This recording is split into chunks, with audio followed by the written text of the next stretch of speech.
Bonjour, bienvenue dans Instant Stress. Aujourd'hui, nous allons nous intéresser à stress, sport et santé, l'activité physique.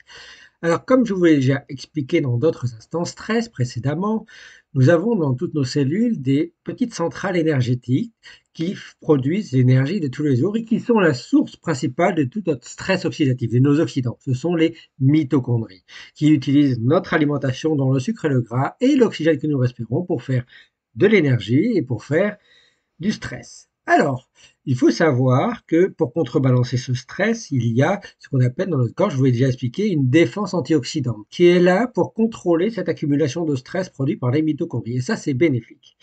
Eh bien, il faut savoir que nos organes contiennent tous des mitochondries et en particulier les muscles. Par exemple, le cœur est un gros muscle bourré de mitochondries. Nos muscles dans nos jambes, dans nos bras sont aussi bourrés de mitochondries.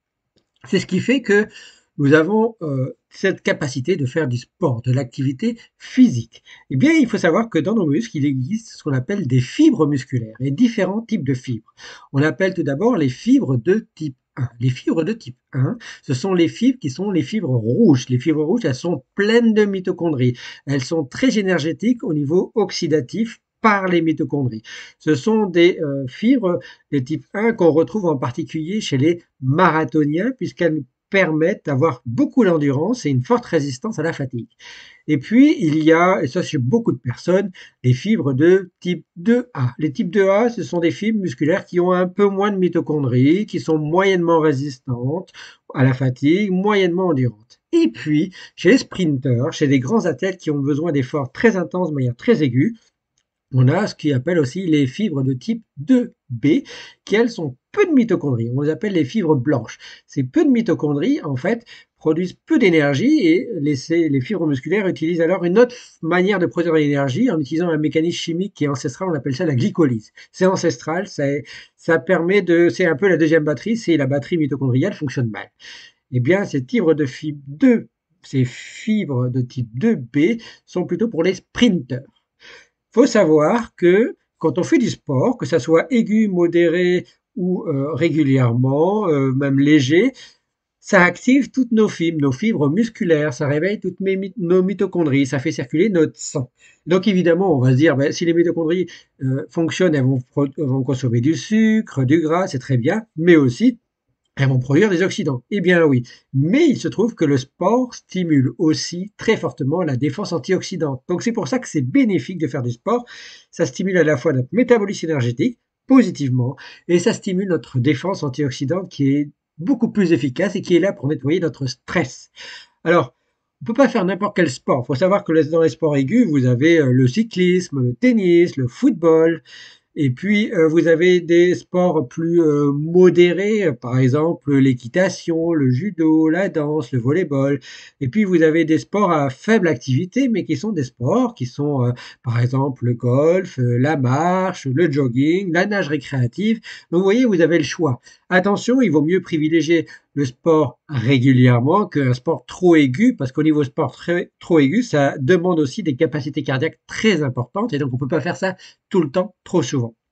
Et ça arrive à ce que maintenant, ça ressort dans les statistiques. Il apparaît que, par exemple, des enquêtes Ipsos montrent que en France, il y a beaucoup de sédentarité. C'est-à-dire que les personnes ne font pas assez de sport, ne sortent pas assez de chez elles et restent trop longtemps sur leur canapé.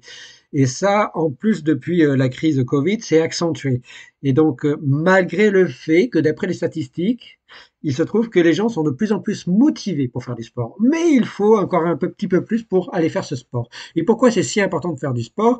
Eh bien, c'est pour notre activité physique, c'est pour notre métabolisme, c'est pour notre santé. Si on fait du sport, ça permet de maintenir une activité métabolique et une défense antioxydante assez puissante pour limiter les risques d'infection, les risques d'inflammation, pour également aider le système immunitaire à être plus efficace contre des infections et également limiter des risques qui peuvent aller jusqu'au cancer. Eh bien oui, marcher, faire l'activité physique est bénéfique contre la santé, contre les maladies et donc bénéfique pour la santé. Par exemple, vous avez le cœur des femmes et vous avez aussi d'autres médiatisations qui montrent qu'effectivement, il faut faudrait à peu près faire, faudrait faire une activité physique au moins 30 minutes par jour, au moins 3 fois par semaine. On n'y est pas encore en France et ailleurs dans le monde, mais ça réduirait de 35% les risques cardiovasculaires. Donc c'est très important. Et puis vous avez entendu parler aussi des fameux 10 000 pas par jour à faire. Alors, il y a tout un débat pour savoir s'il y a une base scientifique ou pas qui a permis de sortir ces 10 000 pas. Les 10 000 pas, ça viendrait probablement d'idées qui viendraient du Japon. Alors, c'est pas très clair s'il y a une base scientifique, mais les nouvelles études récentes montrent que faire 10 000 pas par jour est bénéfique pour la santé. Alors, en France et dans le monde, on n'y est pas, hein. En France, on est plutôt autour de 5-6 000 pas par jour, et dans le reste du monde, c'est à peu près pareil.